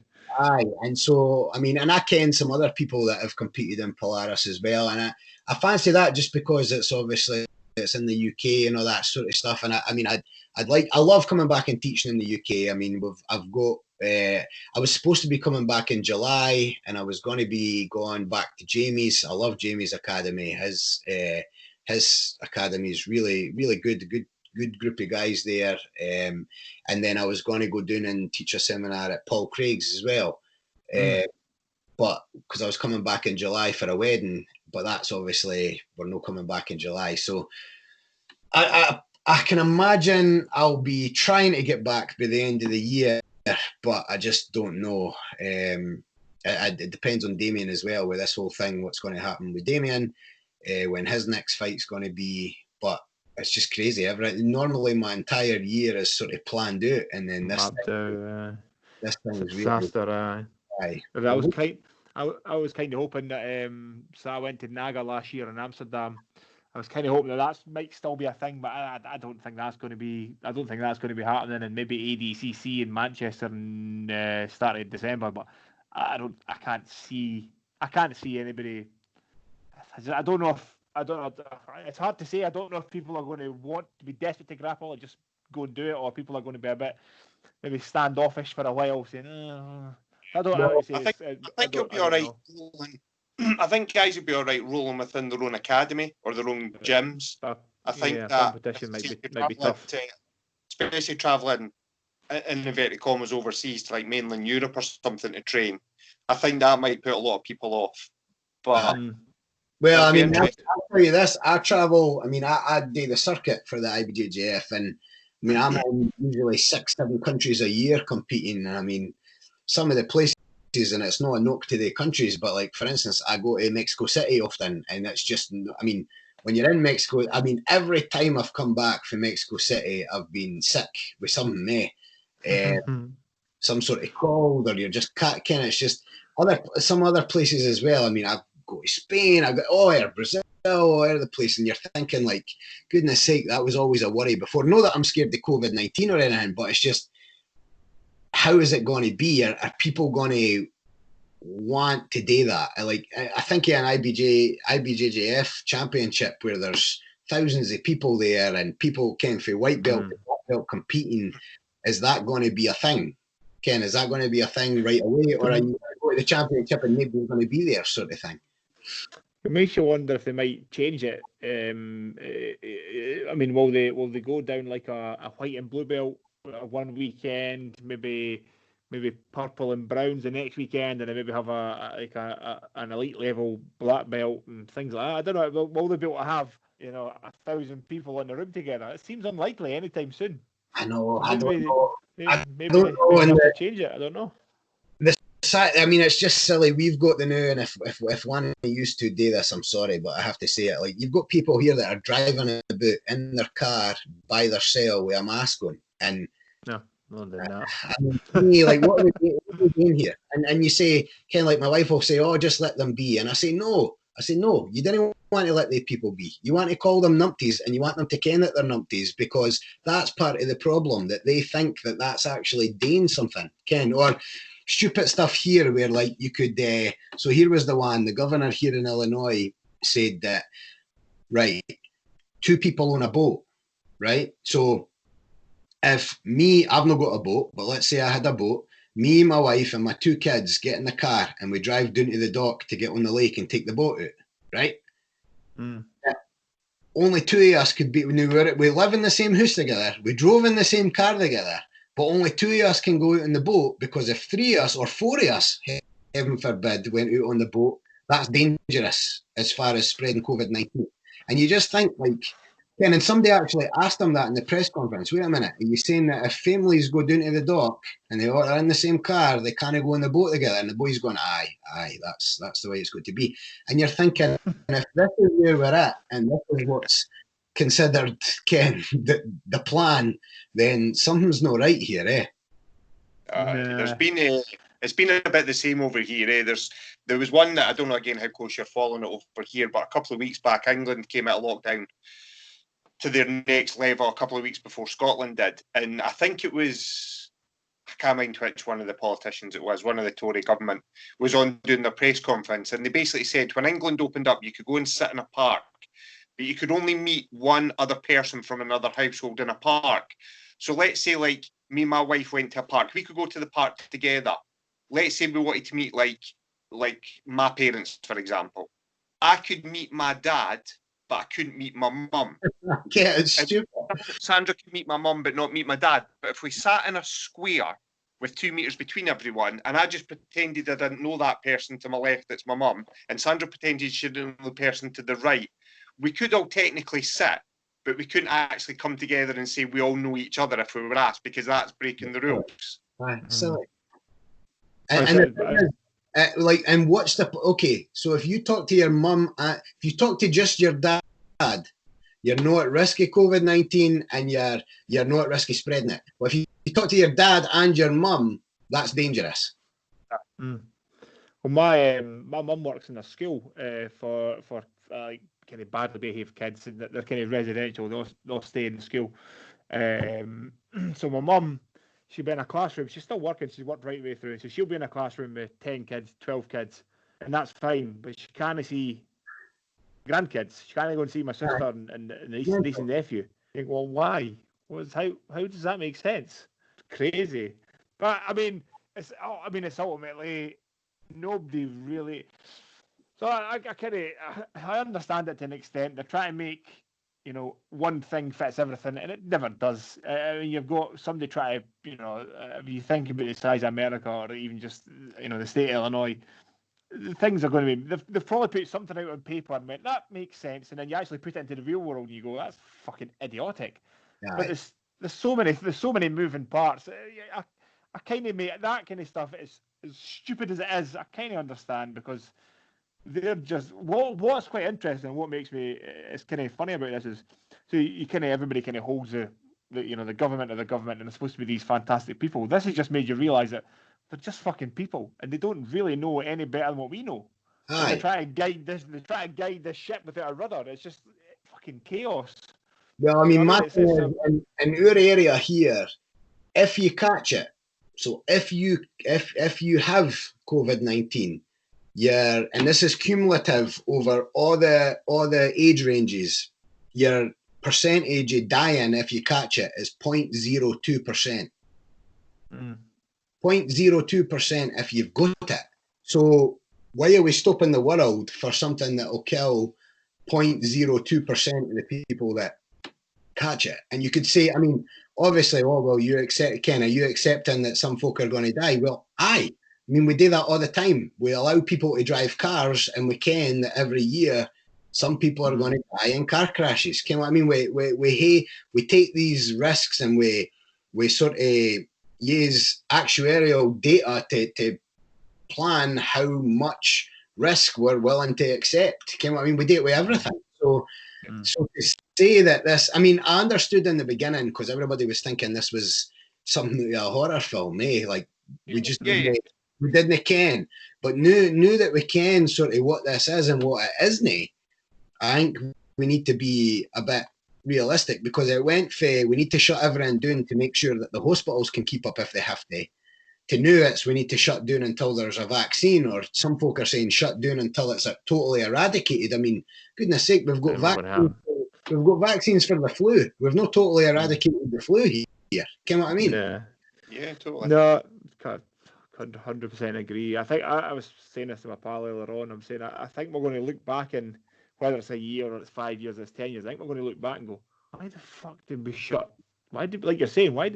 Like I think the survival rate in the UK is 99.7% survival rate, and in my age bracket, up until maybe 3 weeks ago, there was 25 deaths of my age group. So I think that was from 20 to 40. 25 deaths of people who didn't have underlying health issues.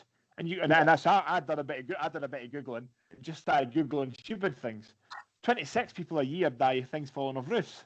Aye. Well, should we all wear hard hats everywhere we go now? So we didn't, like, you know, in the beginning you understand it, but now you're looking at it going, why are we, like, you know, people are, a lot of people in, you know, jiu-jitsu forums that I'm on and stuff, you know, so we kind of go to jiu-jitsu to train, but you're allowed to stand in a queue at a supermarket. Exactly. Or here the thing that's funny is, let's say you two owned a hardware store, right? Like a B&Q type thing, right? With all sorts of stuff going on, right? But a weird one, like a local one, right? That needs to shut. But the big chain, the big B&Q or like Home Depot here or whatever, that can stay open. So you can stand in a line there with 200 folk, and you can be in the shop with 500 folk in it, but you can't be in your local wee shop that sells the exact same stuff for the exact same reason. There would probably only be, since you're a local shop, there'd probably only be 2-3 people in the shop at one time. Yeah, it's crazy. Makes no sense. Nah, that's well. Do you know the one stat that threw me the best for COVID-19, and I don't know whether this says more about Scotland than anything, but the average age of people dying from COVID-19, if you balance it all out, is higher than the average life expectancy in Scotland. Now, that's more about Scotland, let's be honest. But no, do you know what I mean? It's people that are over 80s are dying. And it's like, well, people over 80s unfortunately die of, do you know what I mean? Urine infections sometimes kill people in their 80s. You know what I mean? It took down my granddad. That's what eventually was listed on his death certificate. You know, he'd had a really severe urine infection and it got into his bloodstream, and that was what ultimately killed him. He was 87-year-old, an ex-Royal Marine Commando, had served in the Second World War. He was just old. And just, that's what it is, eh? Aye. And here's the thing, if you look at, Ken, obviously bairns, I've got 2 bairns, I've got a really young bairn. We're not wanting something going about that's killing bairns here or there, right? But this thing doesn't kill bairns. And think of the flu. The flu does kill bairns, and we send our bairns to school when it's flu season. You know what I mean? And you're thinking, like, how many times does your bairn come home with a call and you're like, they got it for the school or they got it for the daycare or that. And we didn't say, we've got to, every year when it's flu season, we have to shut the bairns in and doing all the schools and all this. because flu's gone about and it's going to kill X amount of bairns a year. We didn't do that. But this thing doesn't kill bairns, and we've shut down all the schools. It doesn't even... No, it doesn't make any sense. It's crazy. I don't know where I've not been watching the news for the last 6 weeks, 2 months. I just gave up with it because you're watching this and you're just looking at the real numbers and going, I don't even know. I don't understand why. So like we talked about this earlier on in the podcast.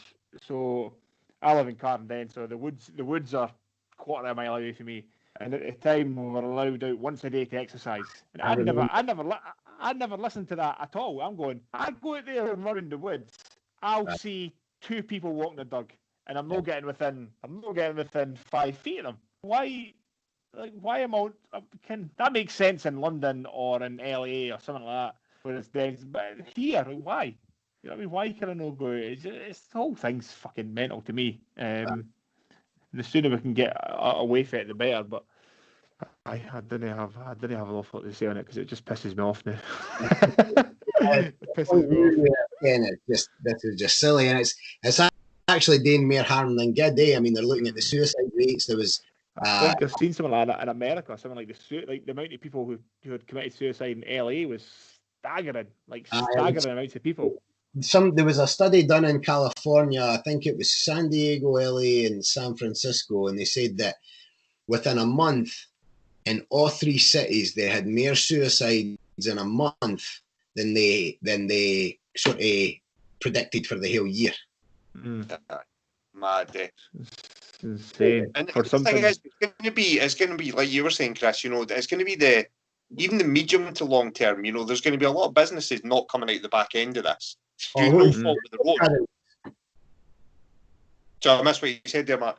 I said a lot of jiu-jitsu academies are having to close. Aye, it's crazy, absolutely crazy. But let's hope we can get out of it. And like I say, I think in a few years' time we're going to look back on this and go, why the fuck did we shut the country down for 3 months, 4 months? Why? For what? Well, my thing is, what about when the flu season comes in November? Do we need to shut down again? If you're saying that we had to, I remember they shut down the US here when there was 3,400 cases, right? 3,400 cases, and we shut the US down. So, because you're thinking, oh, this is going to get massive. All right. So the next thing that comes around, COVID, rat-eating virus 2021 or whatever you want to call it, right? If that comes around, do we shut down again? Because we shut down for this thing at 3,400 cases. Is that the new plan? Do we just shut down every time there's a new sickness or every time flu comes around, or what's the precedence here? Well, what happens is, and what's certainly going to happen in Britain is, what you're going to find now is people are now going to use this to their advantage because people are going to say, people are already saying, I'm not going back to work until there's a vaccine. All right, cool. And then if all of a sudden the government, love them or hate them, say, well, we're not giving you any more money because we can't afford to give you any more money, then they're bastards. You go, no, we've opened this door now. Like you're saying, if there's a bad flu season, I'm not sending my kids to school. Aye. Well, but where does it stop now? So we've set this precedent now that we're willing to shut a country down. That's dangerous. Where does it stop? So people just didn't want to go back to work now. So people are now, there's people. You get people like us that are saying, "Fuck it, I'm fed up now. I just want to go and get cracking on. I'm not bothered." Have you been doing any training or anything during any of this or what? Not jiu-jitsu wise, I haven't. No, nah. I actually got ill right at the start of March with what was classed as seasonal flu. I've never been tested for it, but I just felt crap for a couple of days. So I kind of took a couple of weeks off, just being smart as you do whenever you're not feeling great. And then the shutdown happened. So I've actually not rolled since the beginning of March. Right. I was lucky enough to be able to put, within the last month, I've put a decent gym together. I had a wee summer house that I didn't use, and I extended that. So I've got a squat rack in there, some heavy kettlebells, dumbbells. I've got a bag, so I hit the bag, and I've got bits and bobs. So I've been able to train fairly reasonably, but I've not rolled since start of March, end of February, I think maybe. it's driving me crazy. So, but hopefully we'll get some like one-to-one stuff done soon. Hopefully that's going to be allowed.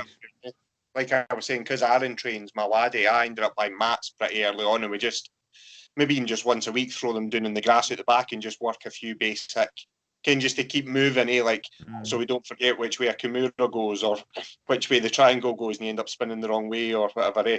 But like I do, like you do. So what is the plan for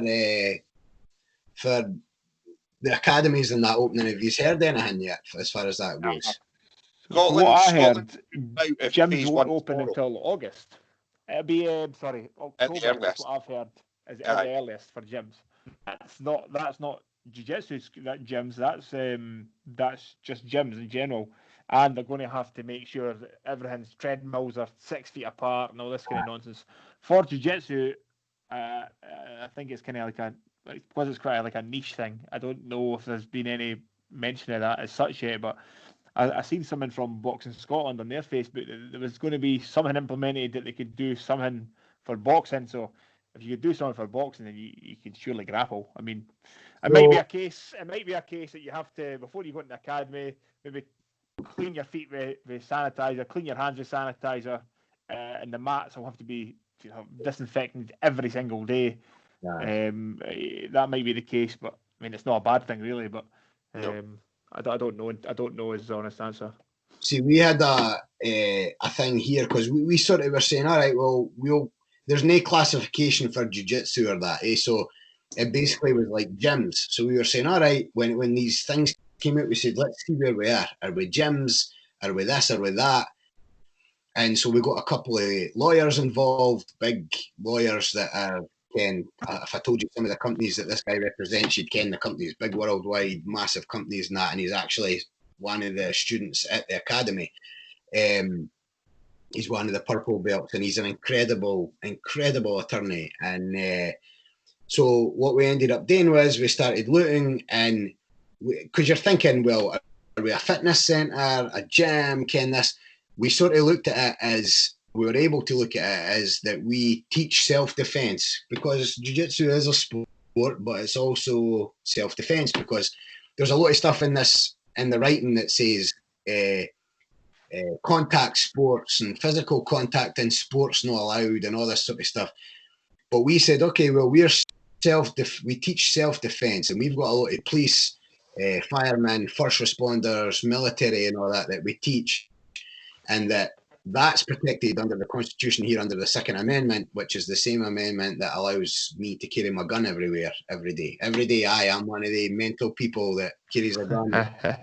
For some reason, I must be the most well-behaved gun in the country, because it never does anything unless I do something to it, Ken. It just, a lazy bastard with a gun, it just sits there and does nothing unless I do something with it, right? But so under that same amendment, we're not a gym, we're no a contact sport. We teach self-defense, and that's essential to the community and to law enforcement and first responders and all this sort of thing, to women and all this sort of thing. So we are opening up under that and basically telling them to get stuffed. And the mayor of New York City is on board with that. We've got some local representatives in the state Congress that are behind us on that. So, Ken, if it comes down to it, we're going to sue. We're going to sue the governor. We're going to sue the state. But we're sort of giving them the chance to see if they want to come after us or no. And if they do, it's just like a jiu-jitsu match. We'll be ready for them. But if no, then we're going to continue doing what we're doing. So that's good, man. It seems just the whole thing seems fucking nuts, absolutely nuts. Let's say, I mean, they think about the list of, I mean, how many people a year die smoking, and there's like nothing gets done about it. How many folk die a year drinking, nothing gets done about it. I mean, in America, it's hundreds of thousands of people die a year for smoking and drinking, and it's well, cool. Driving, no, just driving. It's crazy. So, well, hopefully works out for you, and hopefully we can get back to training fairly. Like I say, I might message John fairly soon and say, let's fucking see if we can do just me and you roll in the morning or something, and try and figure something out. But maybe just keep it on the down low and try and get something done. Then where is it? So we're in Cowdenbeath. It was Goliath MMA. That's where we train. So John, like I say, I started with John from day one. And then he got on board at Goliath about 18 months ago, like what Ali was saying. And it's the jiu-jitsu classes from there have really taken off. So like Saturday morning, Thursday nights packed. I mean, really, really getting busy. So it's been nice to see from when like me and John and a couple of other guys came in. It was getting really quite quiet, and then it's kind of just went taking off of there. It's been nice to see. Long may it continue. It's I've said this to a couple of people now as well. It's like the summit. I mean, the new facility that we've got at Goliath is amazing. It's a beautiful, beautiful gym. Harris has done an amazing job with the place. Really, really good. It's a big place. There's a nice lifting area. There's a sauna going to be in there now. There's a couple of little different lifting rooms. Really, really cool. So, Stevie's place is amazing. Down at Braveheart's a beautiful gym. So, I mean, just in Fife, there's some really, you said already, Jamie's got a nice gym, really nice space that he's got there to train. So there's some really good gyms in Fife. It's really cool to see. Really cool to see. Yeah. Yeah, it's good. I'm looking forward to it. And as you were saying, Chris, the massive progression, when we all came along, obviously we all started as white belts, but we've now got, 7 or 8 blue belts at the gym, which is, it's building up for essentially the last 18 months. We've got to the point where we now have some blue, some guys pushing towards blue. Would probably have been heading on towards blue, obviously, before all this happened. That'll maybe slide it back a couple of months, but and we've got a couple of purples as well, so it's moving on. It's definitely good. I was hoping I could be a purple by the end of 2021, but that's not going to happen now. that's fucked. You might have to start training 6 days a week, twice a day. Well, we'll see what happens. There'll be certainly a big appetite to get there more often once we get train again, and that's it. For me, that was my biggest thing when I was a blue belt and a purple belt. Was I remember it was 6 days a week, twice a day, and it was just non-stop. I remember my last training of the day would finish at I'd start at 7 and it would finish about 11 o'clock at night, because I did like the group class, and then I did drilling, and then I did sparring after that, like extra rolling after the regular group class rolling. And I remember I'd leave the academy at like 11 o'clock at night, and I'd get home at 11:30. And at that time, I just met my wife, and she was my girlfriend, obviously.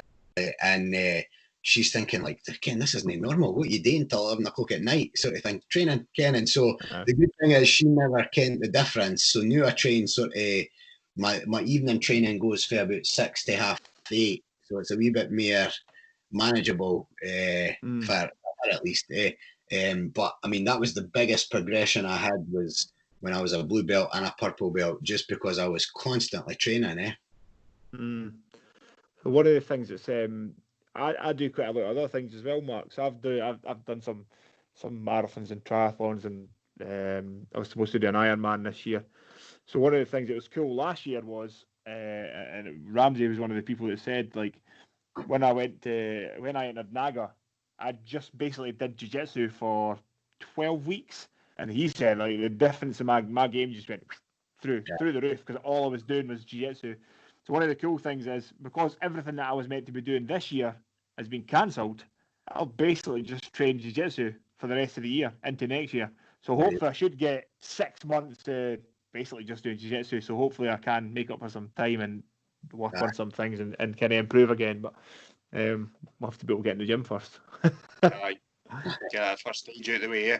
Get back in the mats. Can't wait to choke Ali again. Promises. What? I'm starting to get tired. It must be midnight, Ali. It's coming to midnight. We're Aye. Tired, We've also done an hour and 3/4 on the podcast, so it's been a good chat. Like, I've enjoyed this. No, thanks for having me on, eh? No, it was good. I had some energy drink earlier on. And I've kind of went, and now I'm starting to crash down again. So I'm starting to crash down and getting tired. But that was a really good fun chat, Mark. Thank you very much for it. Thank you for Ramsey as well for setting up. It was really good fun. It was it's probably the best jiu-jitsu chat I think we've actually had, to be fair. Definitely. Enjoyed it. Just if we normally do this at the end, if anyone's looking for you on the social medias or want to get more info, where can they find you, Mark? On my Instagram is Mark Turner BJJ, and the website is bjjlabnaperville.com. If you get me on the Instagram, send me a message. I respond to everybody. I'll get to you any questions or anything like that. My academy is also, once this thing clears, my academy is always open. If anybody from Scotland ever wants to come here and train, we can set up a place for you to stay, and you can stay as long as you want. So anybody from Scotland that wants to come here and train with us is more than welcome. That's the least I can do for people in Scotland that are involved in this thing that I love and that's done so much for me in my life. So that door's open, and don't think twice if you're wanting to jump through it. May have to take you up on that yourself. I was going to say, I've got to deal with the misses that I get. I'm a massive Chicago Bears fan. I've been a fan of the Bears since '85. Like, ridiculous level Bears fan. Is this American football? It's American football. Just be quiet, Chris. But I've got to deal with the misses. I get to come across on my 50th to go to Soldier Field. So I've got all that planned in. So if I'm still rolling, I'll definitely give you a... It's a lot of good few years away yet. Maybe we'll be open after COVID by that point. But, if you come here before that, we'll make it there. And if it's summertime or that, we can get down to the training camp and everything as well. Definitely. It might be an option because I'm not getting a holiday this year, so it might be an option to just jump on some flights and go train jiu-jitsu some places. Another thing, Mark, is if you're coming back over and you're Damian, you need a Highland tour guide or anything. I've done a bit of walking and a lot of Monroes, and I know some spots. So if you're needing a tour guide, just give us a shout and we'll help you out or tell you some secret places. I'll come see you. We'll get some training in and that, and have a couple here or there. We'll maybe get that pint in the chute. Good to me. Perfect. Cool. Now, thank you for recording. Thanks, guys. Definitely.